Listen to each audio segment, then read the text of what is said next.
Let's dive into part one, the importance of defining your niche. So why do most businesses struggle? And that's the thing that I think most people had a really tough time with. We all start a business because, number one, we're typically passionate about something. But number two, it's because we want to make money. We want to be in charge of our own lives.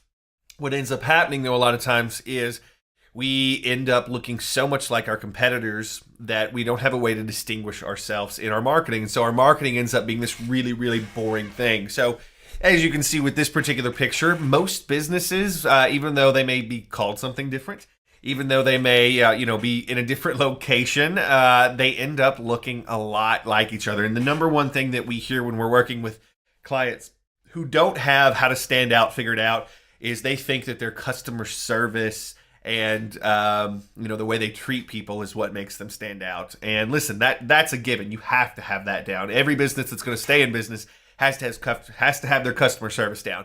But it's not going to be something that makes you stand out. And this is why most businesses struggle, is they look almost exactly like in their service offerings what their competitors do. And the big thing to keep in mind here is this, is when you are in business, you want to have a large market of people that will come in and spend money with you. And the natural tendency is this. We want to not scare anybody off because we want to have as many people come in as possible. But what ends up happening is because we are kind of setting our business up to where we're not defining a very defined group of people that we're after because we don't want to turn anybody away, we end up making it extremely difficult for people to know why they should come in. Really successful businesses are laser targeted to a specific segment. They do set themselves up to turn people away because they're not a good fit for them.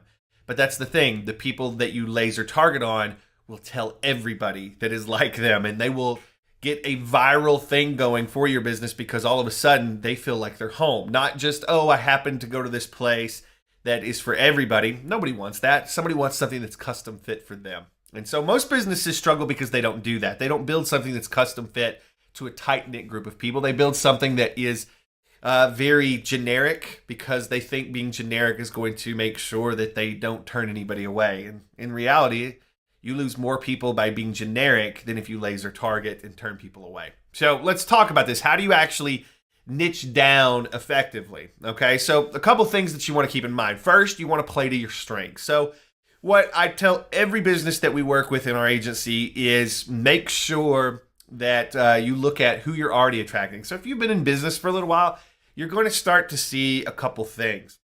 You're going to start to see that, hey, you've got a lot of people coming in.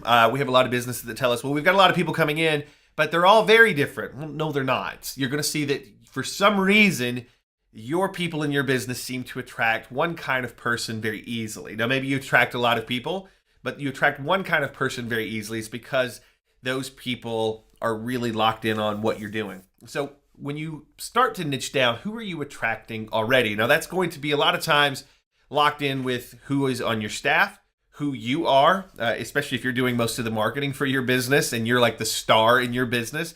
It's going to be kind of who you are that decides who you're attracting just naturally. So that's one thing you have to keep into consideration. The next one is, who do I want more of in my business? So of all the people that you see in your business all day, and then all the people you see in your business all week, all month, who are the ones that you get a lot of joy out of? Who are the ones that have no problem spending money in your business? They love spending money in your business, and it's just a joy to do business with them. I'm not talking about, the mass amounts of people that you kind of hate when they come through the doors, but they pay the bills. I'm talking about if you could multiply one or two of your customers and just get more of them, what would that look like? Who would that person be? Okay, so the next thing is, who are the most profitable customer types? Who are the ones that when they come in, they make a big impact because they spend a lot of money, that the transactions are much, much bigger. So just one of those customers equals 10 to 20 of your average